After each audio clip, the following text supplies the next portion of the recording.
Muito obrigado por sua presença. Queremos dar continuidade a este assunto tão importante sobre a santidade nos nossos relacionamentos a partir de casa. E hoje nós vamos ver o casamento segundo Deus. O que ele tem para nos falar sobre isso. Nós estamos tendo como base este livro. Semana passada, o pastor Davi Merck esteve conosco e nos falou sobre o primeiro capítulo e colocou a régua lá em cima, muito alta.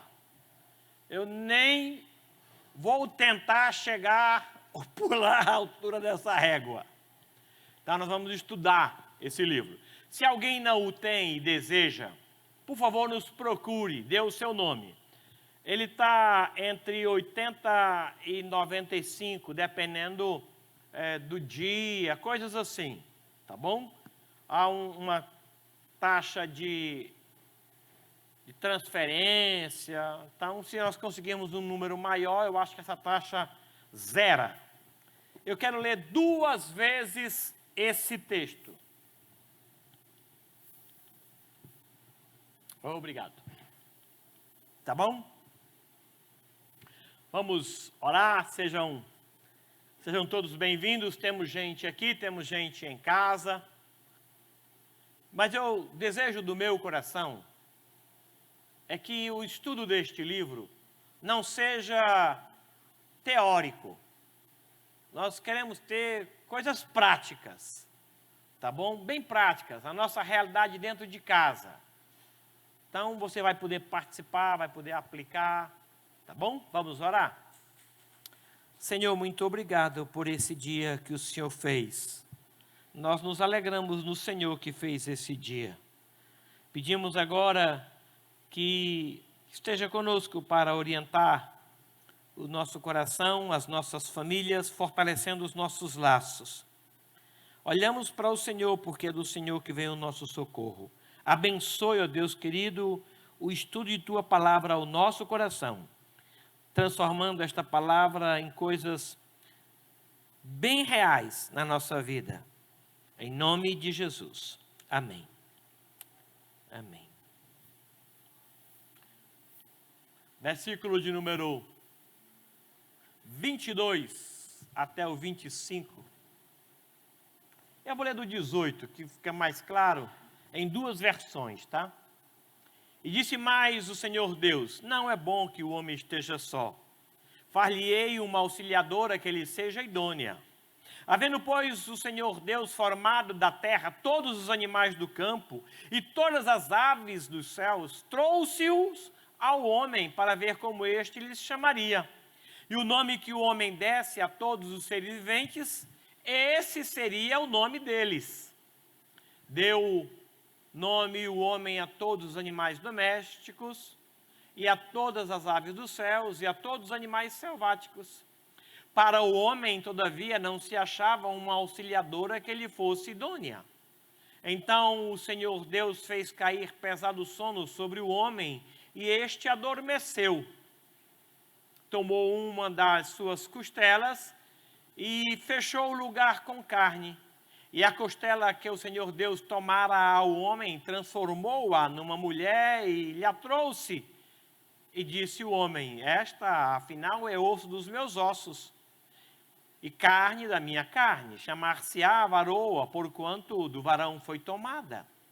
Por isso deixa o homem pai e mãe e se une à sua mulher, tornando-se os dois uma só carne. Ora, um e o outro, o homem e sua mulher, estavam nus e não se envergonhavam. Eu vou ler numa versão hebraica. Vocês vão ter alguma dificuldade com verbo e pronome, mas eu queria que vocês entendessem o contexto e o texto e como ele trata do assunto. Eu acho que fica mais claro algumas coisas para nós, tá bom? Versículo 18. E disse Deus: não bom estar o humano sozinho ele. Farei para ele auxílio, conforme defronte dele. E formou Deus desde o solo todo ser vivente do campo e toda a ave dos céus, e os fez ir para o humano, para ver como chamaria ele. E tudo o que chamaria ele, o humano, ser vivente, aquele o nome dele.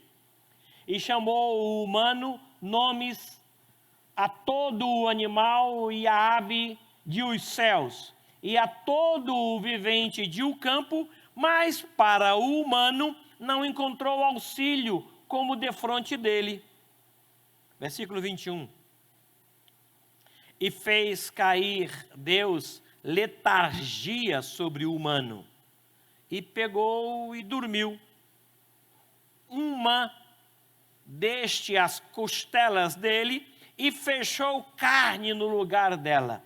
E edificou Deus a costela, que pegou do humano em mulher, e a fez ir para o humano. E disse o humano: esta a vez osso dos meus ossos, e carne da minha carne. Para esta será chamada mulher, porque deste homem a que tomada esta. Por isso deixará o homem o pai dele e a mãe dele, e se agarrará na mulher dele, e serão como carne uma. Estavam os dois deles desnudos, o humano e a mulher dele, e não se envergonhavam. Interessante, né? Esse é o texto transliterado do hebraico, conforme a gente lê. Casamento segundo Deus. O meu neto, que aqui está, me deu uma Alexia. E eu pensei comigo, é lógico que eu vou ter facilidade e vou conseguir sem ajuda. Só que na caixinha que ele me deu tinha instruções, vinham com um manual de instruções. E eu pensei, eu não preciso disso. Eu tenho um celular, computador, tenho 60 anos, é claro que eu vou conseguir. E não consegui, fracasso total. Li o manual e não compreendi, fracasso 2. O que eu fiz? Numa viagem que eu fui para o Rio, levei a Alexia e levei as instruções. E eles bateram cabeça lá e me ajudaram. Quando eu cheguei aqui, instalei, fracasso 3, não funcionou. Levei para Brasília, para o meu genro, que entende de Alexia. Entende tudo de Alexia. Aí ele instalou, ele disse assim, aonde está o manual? Ele leu o manual, entrou no computador e pegou lá mais instruções sobre aquilo lá e ficou prontinho. Aí ele disse, agora chegando em casa, o senhor põe no seu Wi-Fi. Eu cheguei e coloquei no Wi-Fi, fracasso 4. Aí o que eu faço agora? Já foi no Rio, já foi em Brasília. Aí eu liguei para ele, áudio e vídeo. Eu disse assim, meu genro, me ajuda aí. Aí ele foi, passo 1, eu pá, passo 2, pá, passo 3, pá, passo 4. Sucesso total. Funciona até hoje, está lá, prontinho. Ele teve que me instruir como ler o manual de instrução. Aí funcionou. Manual de instrução. É isso que nós precisamos. Nós não somos uma geração que ame ler. Quando você pega um livro dessa grossura, você diz assim, meu Deus. A gente não gosta de ler. Nós não somos uma geração que leia. Quando você pega 2, aí o desânimo é total. Já pensou se ler um trem desse tamanho? Bula, a gente lê quando ela tem 3 linhas. Passou de 3 linhas, nós temos uma preguiça enorme de ler. Você vai pulando aquilo lá, WhatsApp. Você pega lá, tem gente que resolve fazer uma enciclopédia sobre um assunto. Eu não sei se essa é a sua realidade, mas quando você vê aquele monte de linhazinhas azuis, eu vou esperar transformar num filme. É assim com você ou é só comigo? Nós somos assim, uma geração de não leitura, rápida, coisas práticas. Eu desejo de todo o meu coração é que esses estudos sobre família sejam práticos. Que a gente saia daqui sabendo o que vai fazer e faça de fato. Caso contrário, a gente vai só acumular conhecimento que não é útil. Casamento é a ideia de Deus. Ele é o fabricante. E como tal, ele nos orienta. Ele conhece o potencial da família. Ele conhece o potencial de cada um de nós. Ele conhece os nossos limites, as nossas fragilidades. Ele conhece os nossos pontos altos, os nossos pontos fracos. Ele conhece todos os elementos que compõem a família. É por isso que ele pode nos orientar. Além de nos falar, ele deixou um manual para a gente. Manual de instruções. Esse aqui é hebraico. Manual de instruções. E quando a gente precisar de alguma coisa, deve recorrer a ela.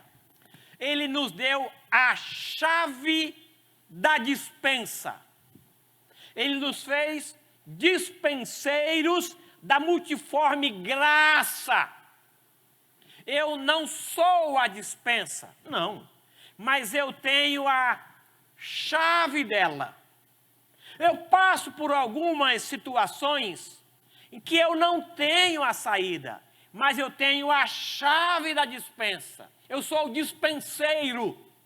Aí eu vou na dispensa com a chave que não é minha, mas ele me deu, abro a dispensa e nessa dispensa eu tenho tudo o que eu preciso. Tudo o que eu preciso. Não está em mim, está na dispensa. Ela fala de todos os assuntos em toda a situação. O manual é esse. Se não for na palavra o norte para as nossas questões, haverá então um espaço para o achismo. Haverá um espaço muito forte para o que o governo está dizendo sobre a minha família. Haverá um espaço para o que a mídia está narrando sobre os meus filhos. Eu vou dar ouvido o que está dizendo a escola sobre a educação da minha casa. Tudo isso terá um peso muito forte, porque eu abri mão do manual de Deus.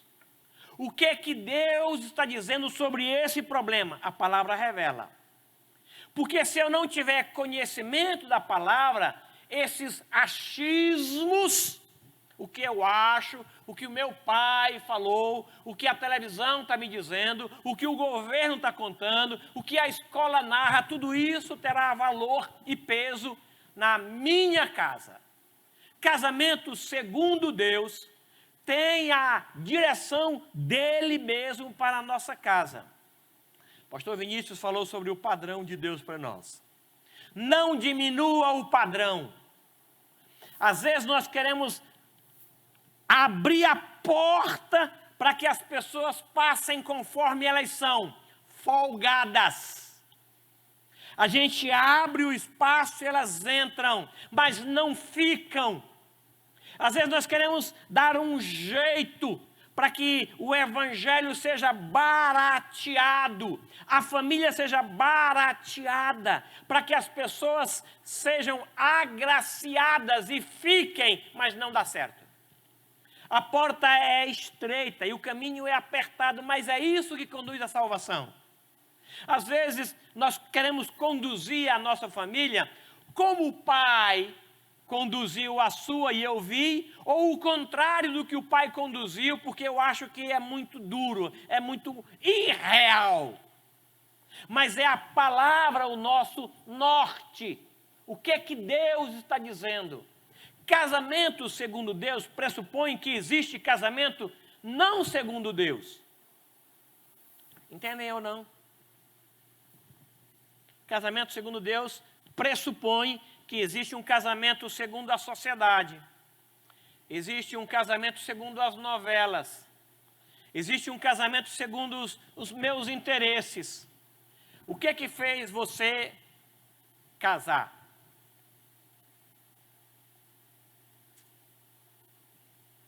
Você casou por quê? Quais são as razões que levam uma pessoa a casar? Me ajudem agora. Vou abrir aqui o espaço. O que faz uma pessoa casar? Amor. Poeta. Poetisa. Amor. Amor nos faz casar. O que mais nos faz casar? É só amor que faz casar? Solidão. Solidão me faz casar, ué. Não tenho pai, não tenho mãe, preciso, vou casar. Eneida, eu não ouvi, desculpa. Paulo escrevendo em Coríntios 7 diz isso aí, Eneida. A cabeça está cheia de ideias e não muito dignas, não muito puras. E Paulo diz, casa, a viver abrasado? Está lá em 1 Coríntios 7. Então, para evitar o pecado, a gente casa. É um motivo. O que mais? Amor, solidão, interesse financeiro. Eu sou de família pobre, A Beth, por exemplo, ela casou comigo pensando na minha situação financeira. Só que ela não se deu bem. Silvano também, a Thaís está dizendo. Às vezes a gente casa pensando no que vai ganhar financeiramente, não é? Brincadeira acerca da Beth. Oi? Constituir uma nova família é outra razão para a gente casar. Solidão, querer constituir, problemas de interesse financeiro, o que mais? Não aguentar mais a autoridade tirânica, às vezes, do pai. Querer criar o seu próprio espaço, como diz Aliamar. Eu quero construir a minha família, estou cansado disso daqui. É muito bom papai e mamãe, mas eu preciso deixá-los. Aí o casamento é uma boa opção. Mais alguma razão pela qual a gente casa? Interesse social, interesse financeiro, interesse social. Às vezes a sociedade não olha para a gente com bons olhos quando nós não somos casados. Não é? É verdade. Principalmente se você atravessou um casamento que terminou em divórcio. Aí você olha assim... Qual é o espaço que os viúvos têm na sociedade? Qual é o espaço que um solteiro de 40 anos tem na sociedade? É difícil, é muito difícil. Aí então a gente casa para acabar com esse problema de ordem social, né? Tem mais algum motivo?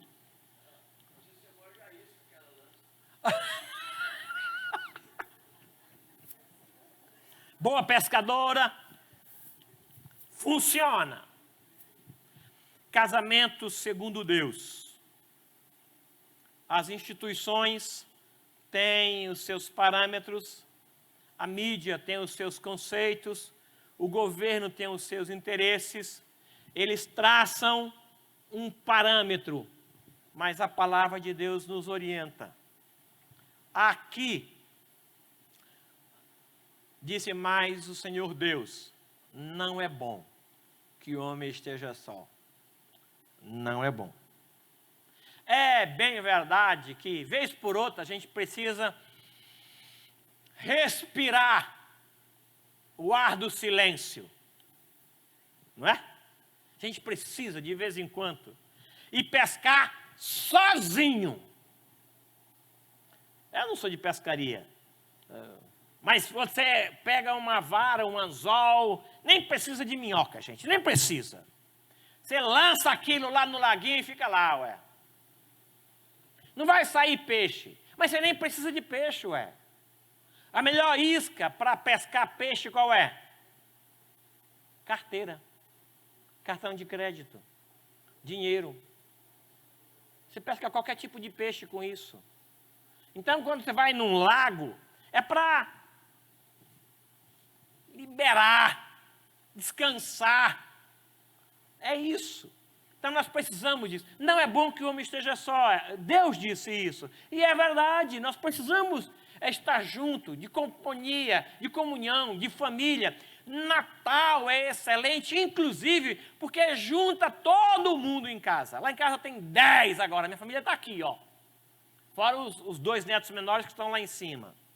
Tem gente dormindo na sala, tem gente dormindo no corredor, tem gente dormindo em pé, sentado, tudo quanto é lugar. E aquilo é um prazer, uma alegria. Hoje eu fui pegar pão cedinho, passei por cima do neto, ele nem viu.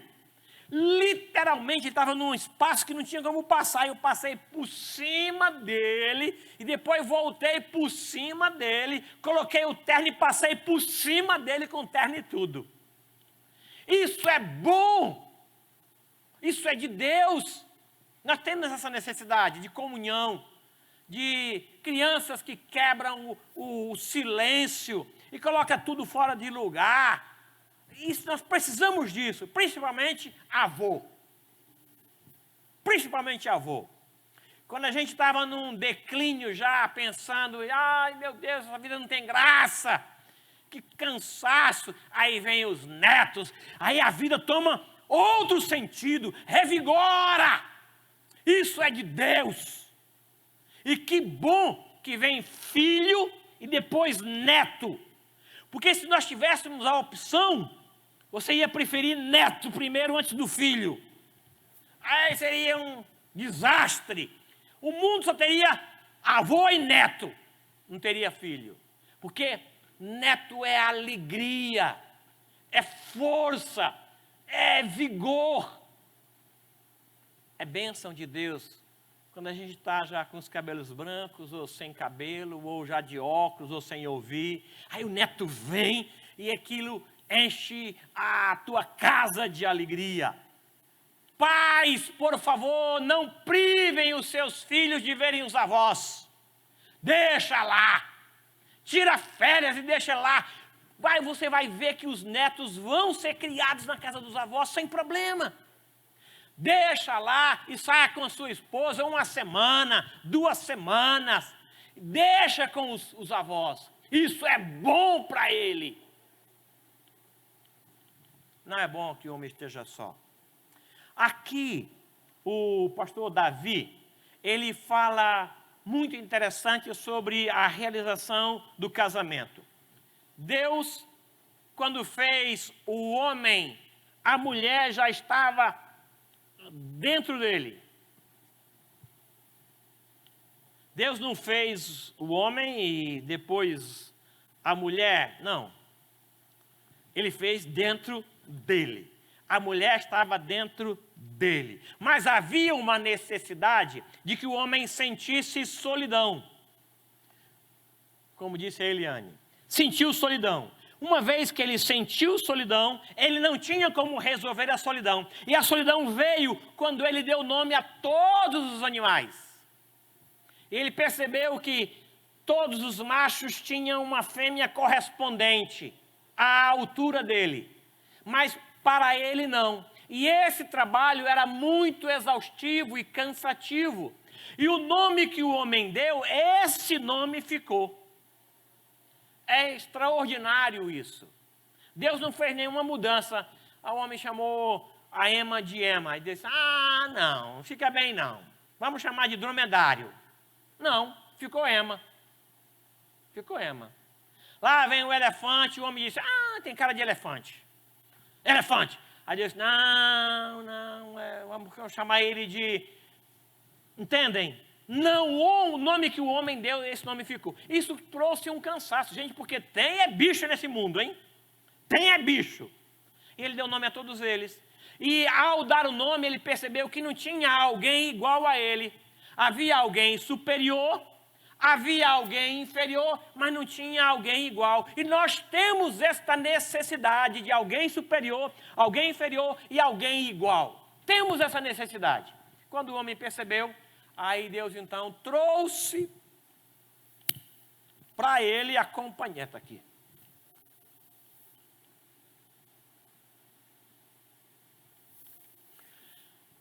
Trouxe a companheira, obra de Deus, estava dentro dele. De um, Deus fez dois. Deus, a princípio, fez dois em um. Depois de um, Deus fez dois. Depois de dois, Deus fez um de novo. Entenderam ou não? A Eva estava dentro dele. Deus então fez um embutido no outro. Com a necessidade, a solidão, Deus então separou dois. Depois que Deus separou dois, Deus juntou de novo dois em um. Precisa explicar ou não? Essa foi a matemática de Deus. 1, 2 e 1. Pastor Davi fala que isso reflete a glória de Deus. Isso é um mistério que a gente não consegue explicar. Aí, para que isso acontecesse, ele fez uma cirurgia. Ele fez o homem cair numa profunda letargia. A palavra hebraica é essa. Letargia é um sono muito profundo.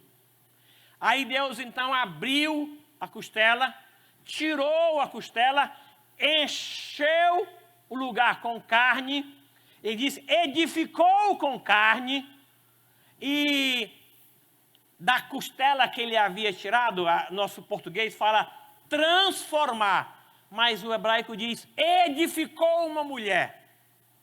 Ele deu continuidade. A ideia é que ele pegou e aumentou aquilo ali. Ou seja, a mulher já estava dentro dele. Aí Deus tirou. Aí com o casamento, Deus fez outra vez uma só carne. Isso é maravilhoso. Quando ele acorda como um noivo que traz a sua filha, apresenta para o noivo, como acontece nos casamentos, é o pai que traz, ele então vibra. A ideia é que ele recebeu um extraordinário, um valioso presente que ele ainda não tinha recebido, porque era só trabalho, trabalho, trabalho, trabalho. Agora ele recebe um presente, daí a sua frase, esta afinal é semelhante. Ou como diz aqui,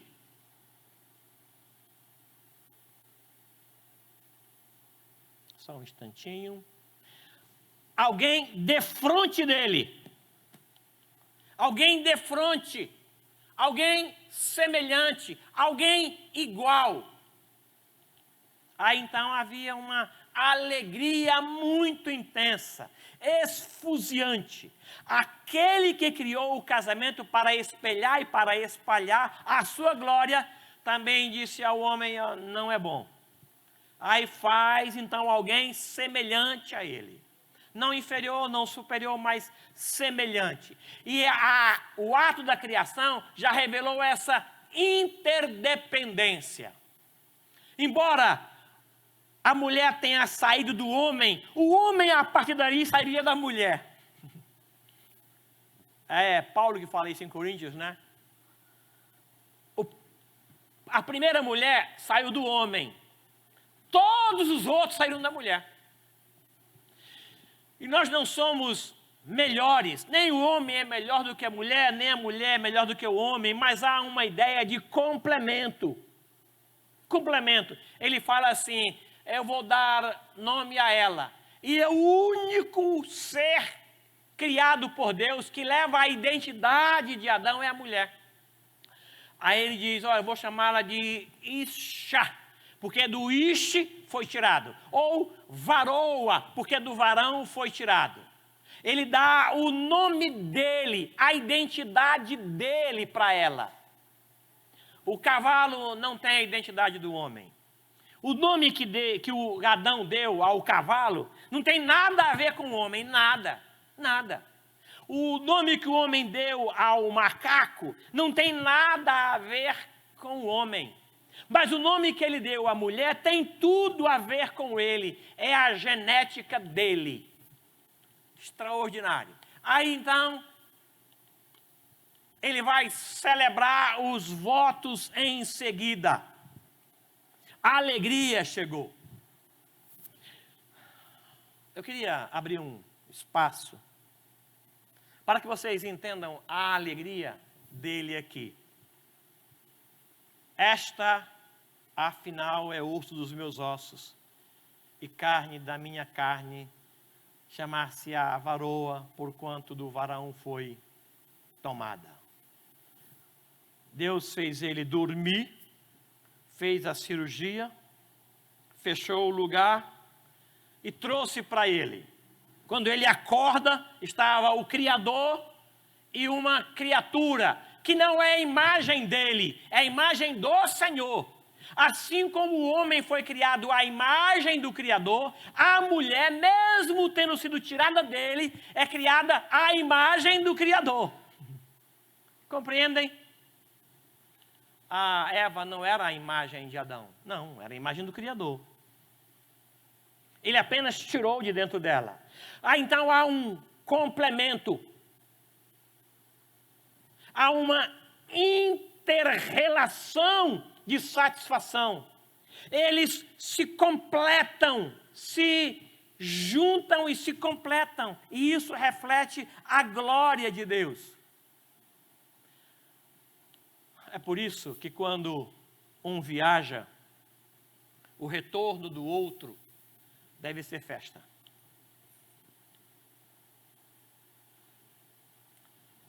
É de Deus isso. Senti saudades, senti falta, senti solidão. E quem vai suprir isso é o cônjuge. Não são os filhos, nem os netos. É o cônjuge. Por isso, esses votos aqui apresentados refletem tanto mistério, tanta graça e tanto complemento.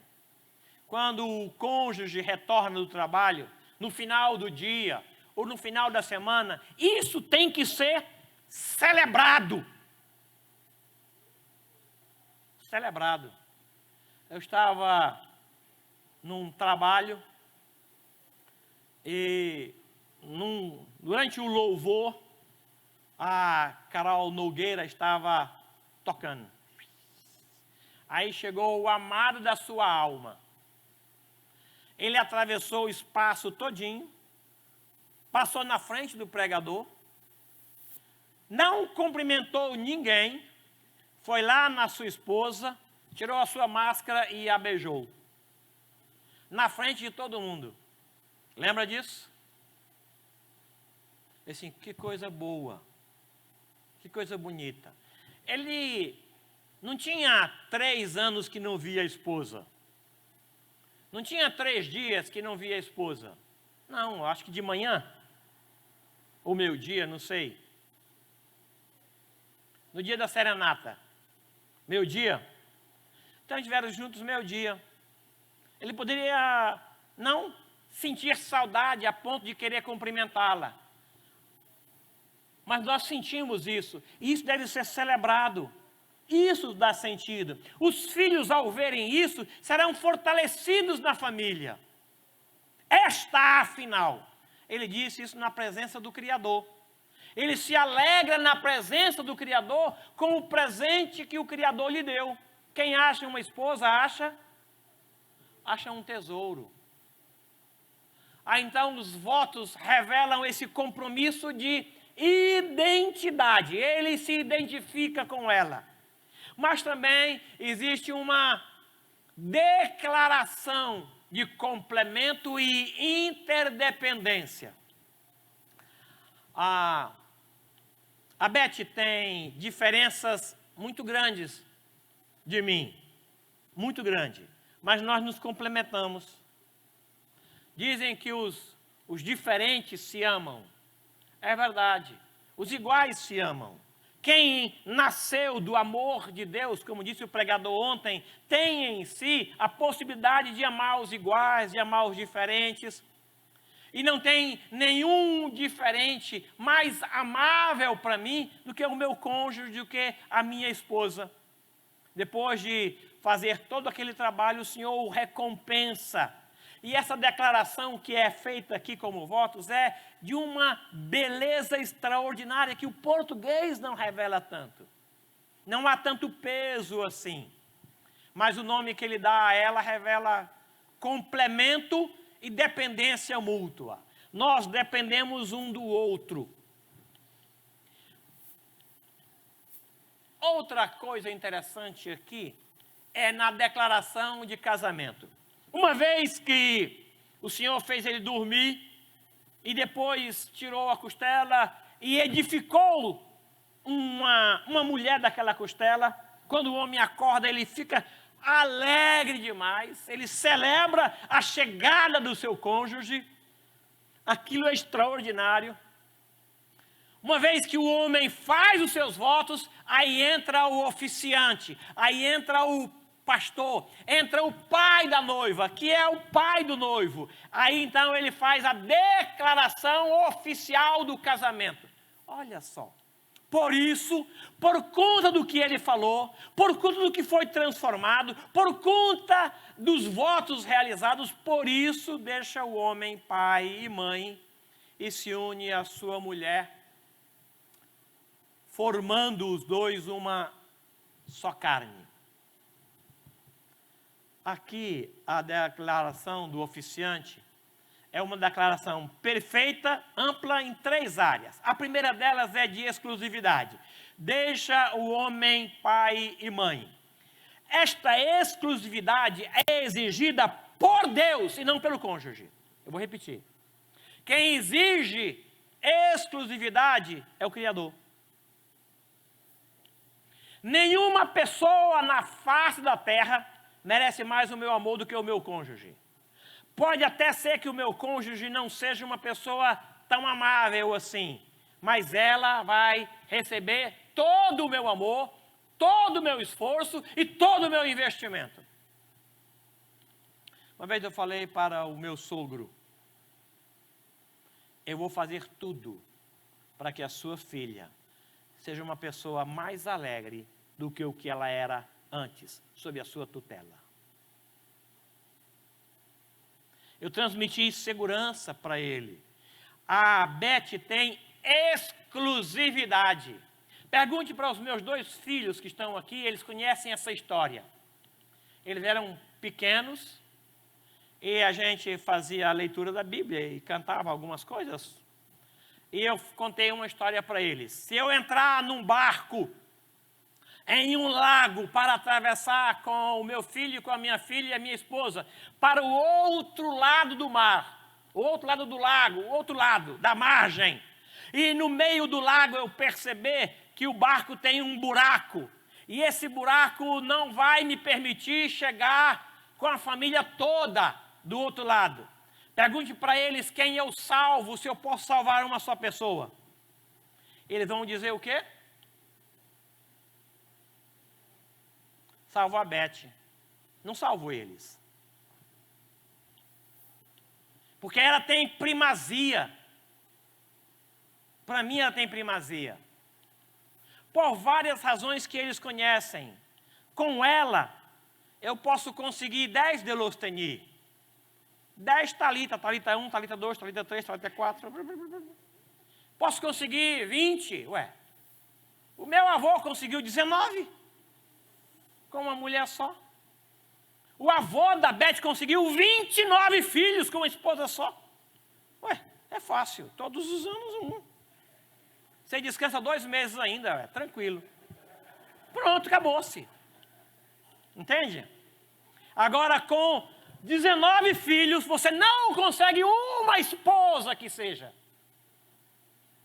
Então, se o barco começar a afundar, eu vou dizer, filha, papai te ama. Te vejo lá no céu. Meu filho, papai te ama. Te vejo lá no céu. Beth, vamos para casa. E eu vou começar de novo essa família. Lembram de Jó? Ele tinha quantos filhos antes? 10. Quantos filhos depois? 10. Com quantas mulheres? Uma mulher. Vamos inverter o quadro. Não morre nenhum filho. Morre a esposa. Ele ia fazer o quê com os filhos? Nada, ué. Nada. Não tem como fazer. Não tem jeito. A árvore é mais importante do que os frutos que a árvore produz. Declaração do casamento, votos de exclusividade. É interessante que Deus, pois não?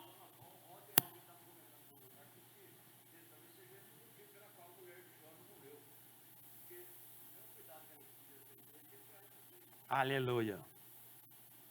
É verdade. Os filhos, irmãos, não são o alvo do casamento. Não. Não, irmãos.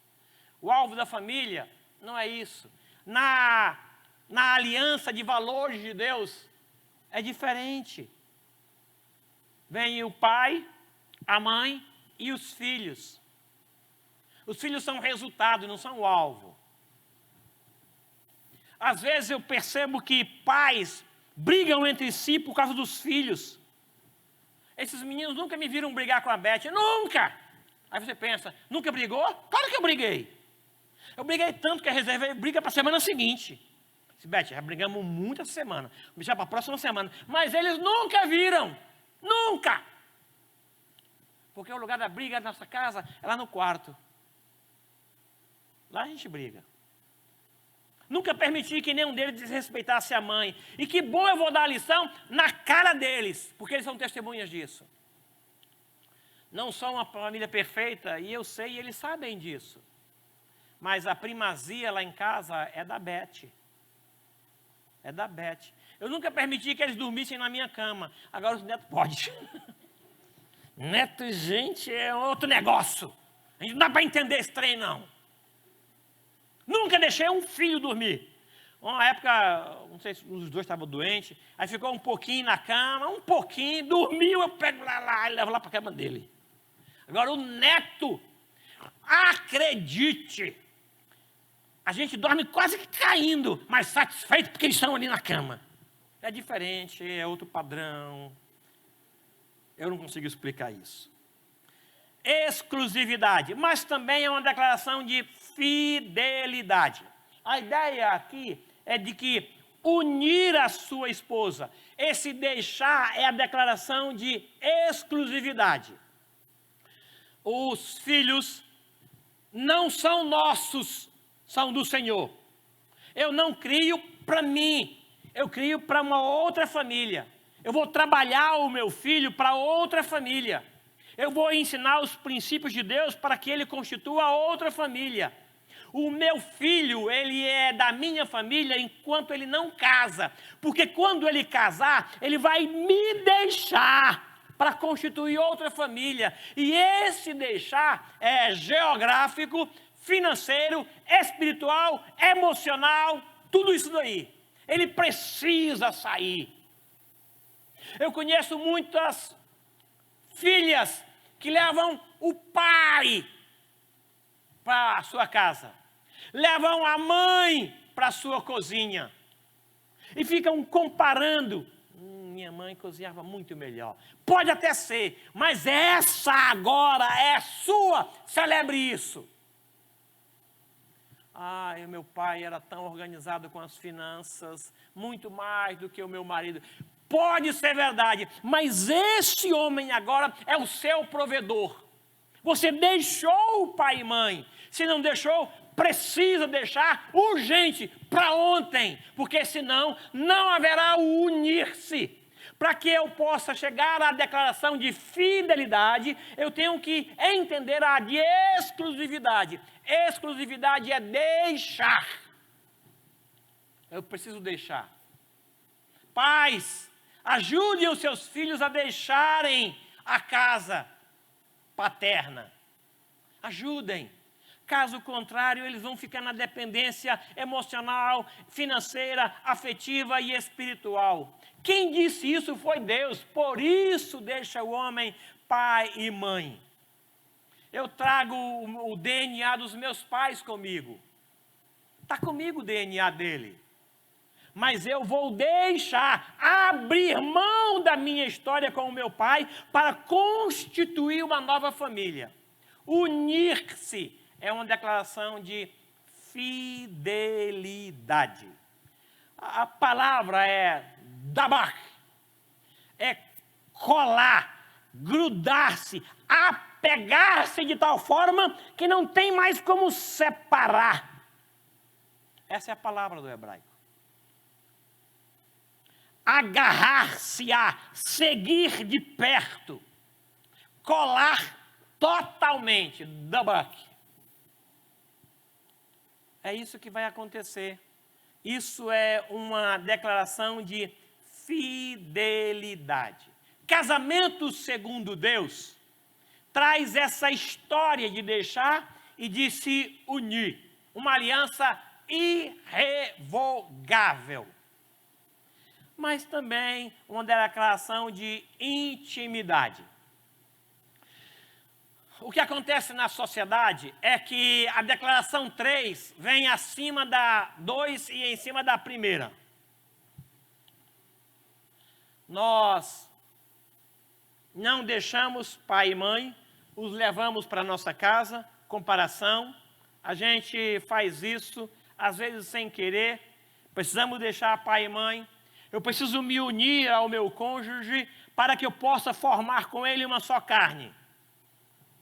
2 que se fundem em um. Isso é intimidade sexual.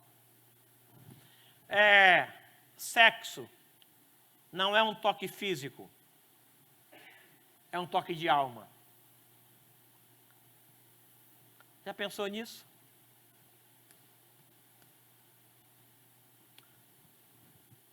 Não é toque físico apenas, embora seja. Mas é um toque também de alma.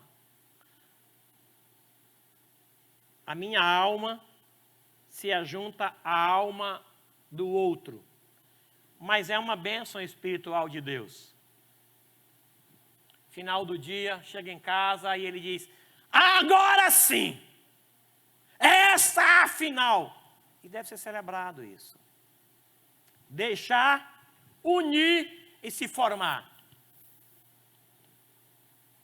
Isso é algo que só Deus pode explicar. É um mistério, conforme Provérbios fala. O caminho de um homem com a sua donzela é um mistério profundo demais. Imagina Deus, ele juntou o Levi e a Isabela. Aí eles saem e vão formar uma família. A casa do Carlos, até aquele dia, era o melhor lugar do mundo, agora não é mais. Para o Levi, o melhor lugar do mundo agora é com a sua esposa. Pode ser que na casa do Levi não tenha um televisor de 50 polegadas. E não é sábio que o Carlos, para ajudá-lo, compre um TV de 50 polegadas e dê para ele. Porque ele não dará o devido valor como o Carlos deu quando conseguiu comprar. Os pais não conseguem entender isso. Aí eles querem que os filhos não sofram o que eles sofreram. E o fato de os filhos não sofrerem o que eles sofreram, os filhos não valorizarão também. Deixar geográfico, deixar financeiro. É preciso que isso aconteça. Ajude-os. Ajude-os. Você não é melhor do que Deus. Às vezes nós queremos ser, né? Queremos ser melhor do que Deus para os nossos filhos. Deus disse não, você vai lá e dá um jeitinho. Ah, mas como é que vai ser isso?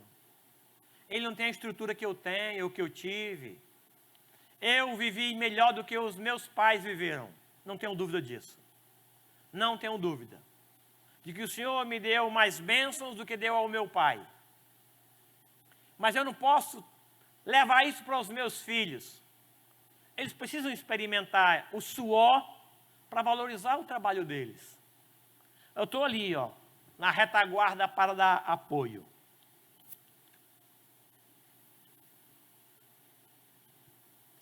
Versículo número 25.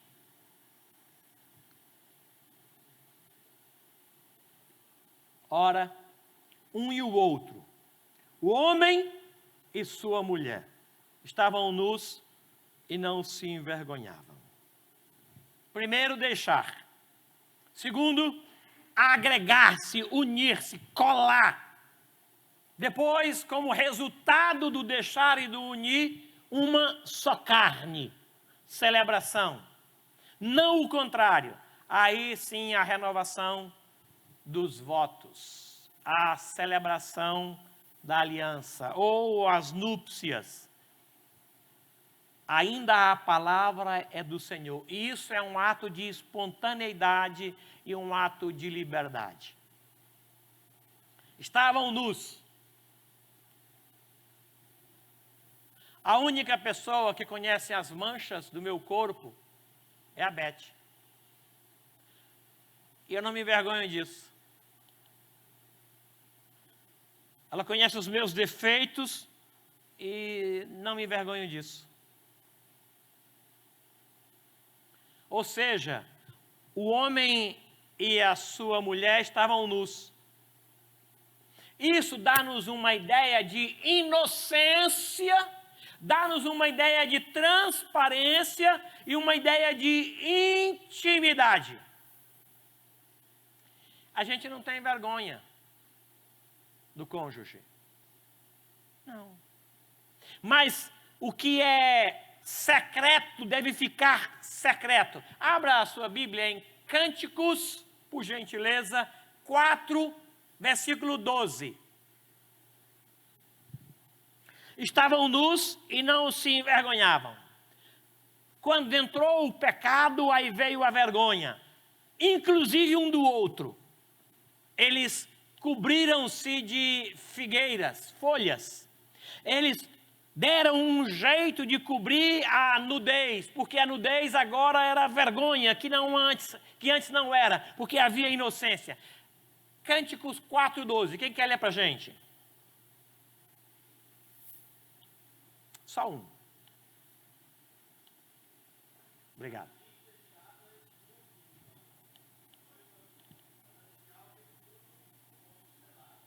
Mais uma vez, pastor.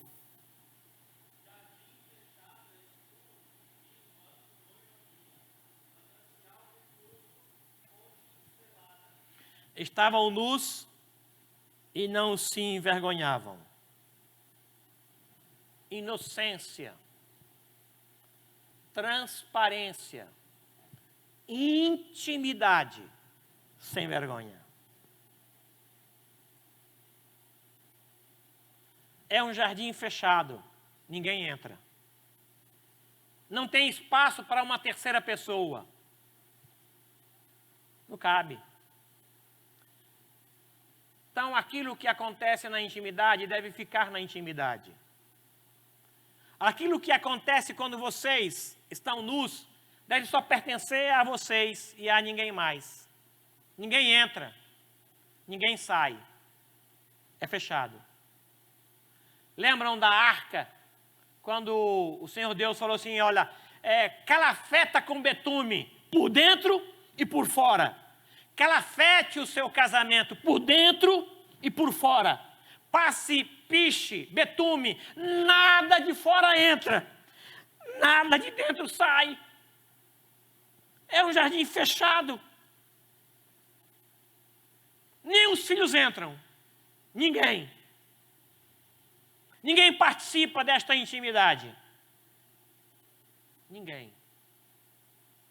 Calafete por dentro e calafete por fora. Essa foi a ordem de Deus para a família de Noé, quando construiu o barco. O risco de entrar algo de fora e tornar impuro de dentro é muito grande.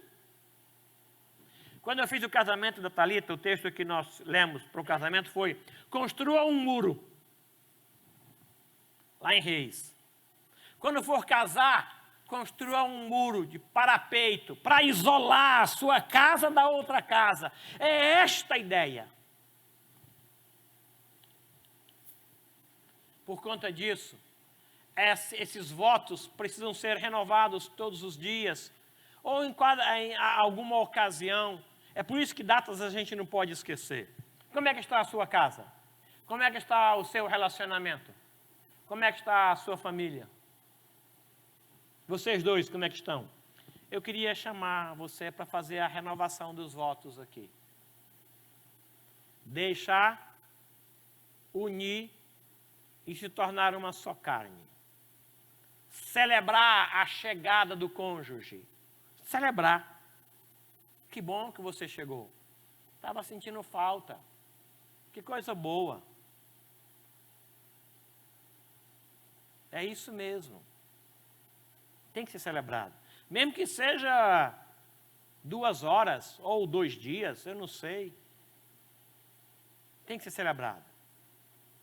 Quando Josué Lara chega em casa, tem que ser celebrado. Acima dos meninos. Quando o Fabrício chegar, tem que ser celebrado. Para que os filhos vejam isso. E para que eles digam assim, eu quero para mim um marido como a minha mãe achou. É isso que eu quero. Quando o esposo ou a esposa chegar, isso precisa ser celebrado. Exclusividade, fidelidade e intimidade. Eu queria convidar o Nicola. Nós vamos fazer aqui a renovação dos votos dele. Eu queria que o presbítero Josué Lara ocupasse agora o lugar do Roberto. Você agora é Roberto Fregoni. Conheceu ele, né? Fica com a Carol, por gentileza. Você vai ser o pai dela.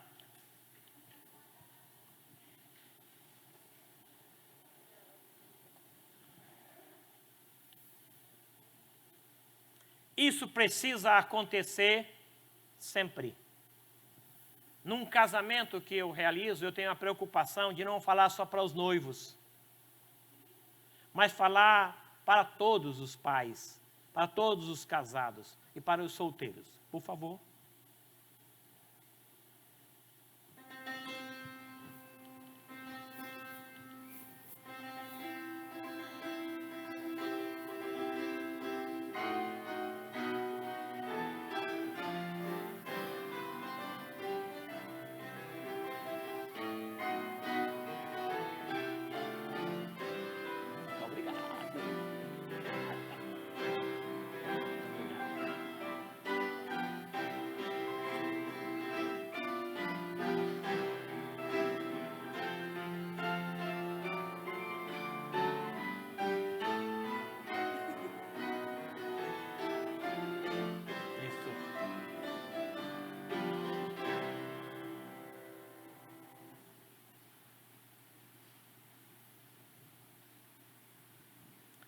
Fique do lado do seu cônjuge.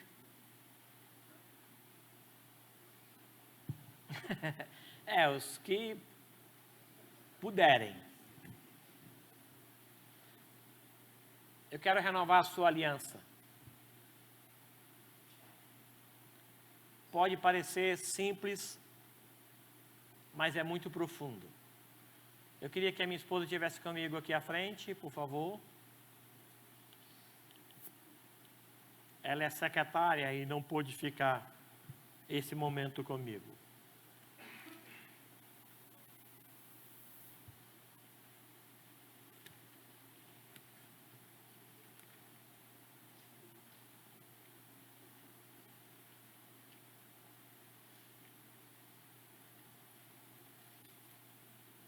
Abre Cânticos.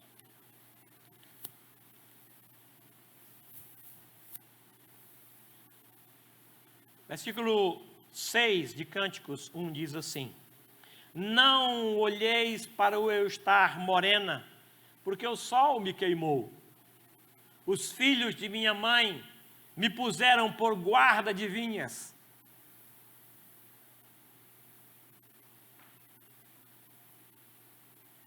A vinha, porém, que me pertence,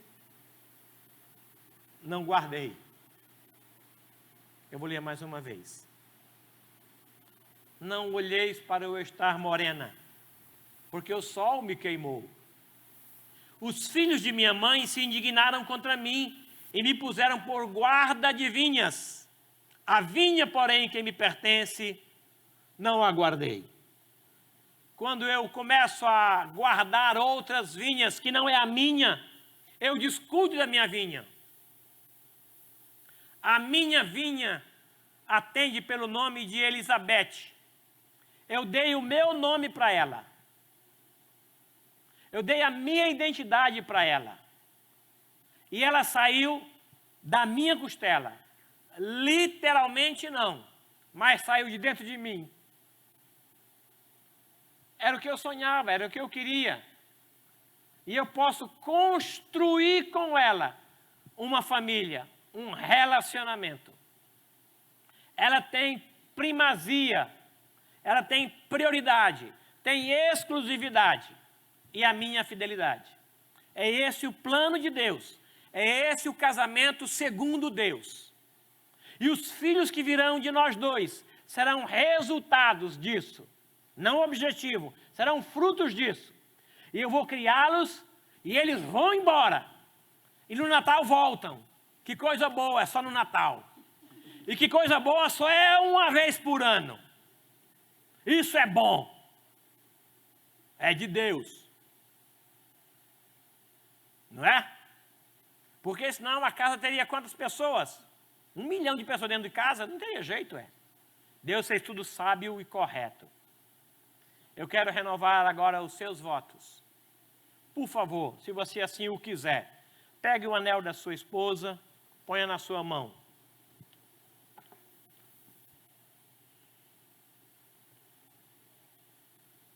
Isso.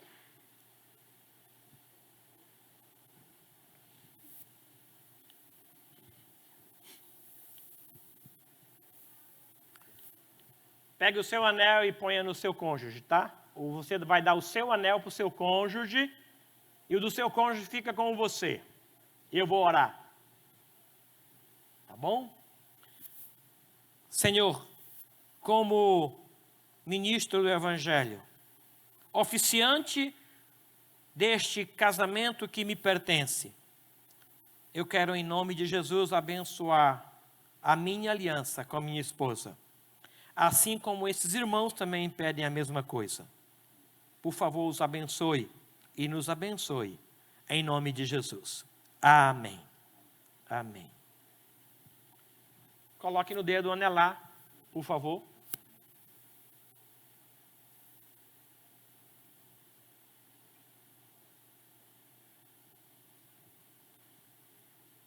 Que este anel seja símbolo do meu amor para você. Tá bom?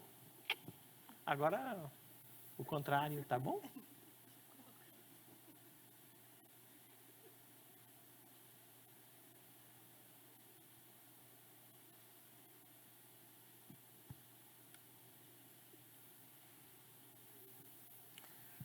Senhor, nessa simplicidade destes elementos, na simplicidade deste símbolo, renovamos a nossa aliança contigo. Renovamos a nossa aliança um com o outro. É o cordão de 3 dobras que não se rebenta com facilidade. Obrigado pela esposa que o Senhor nos deu, pelo esposo que o Senhor nos deu. Obrigado pelos filhos que vieram como fruto deste relacionamento. Ajude-nos a deixar pai e mãe. Ajude-nos a nos unir um ao outro. Ajude-nos a nos tornar uma só carne. Queremos celebrar isso. Que estar um com o outro seja estar com a melhor pessoa do mundo. Que estar em casa seja estar no melhor lugar do mundo. O casamento, segundo Deus, é assim, simples e profundo. E eu te louvo, ó Deus, por este momento, em nome de Jesus. Amém. Amém. E aquilo que Deus juntou, não o separe o homem. É sua esposa, é seu esposo, pode ser tomados em beijo. Muito obrigado, meus irmãos. Muito obrigado, Carol. Agora, a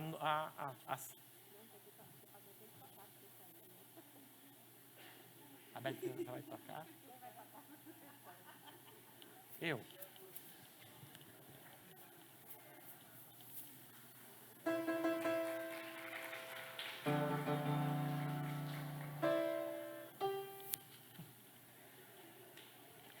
Muito obrigado, irmãos.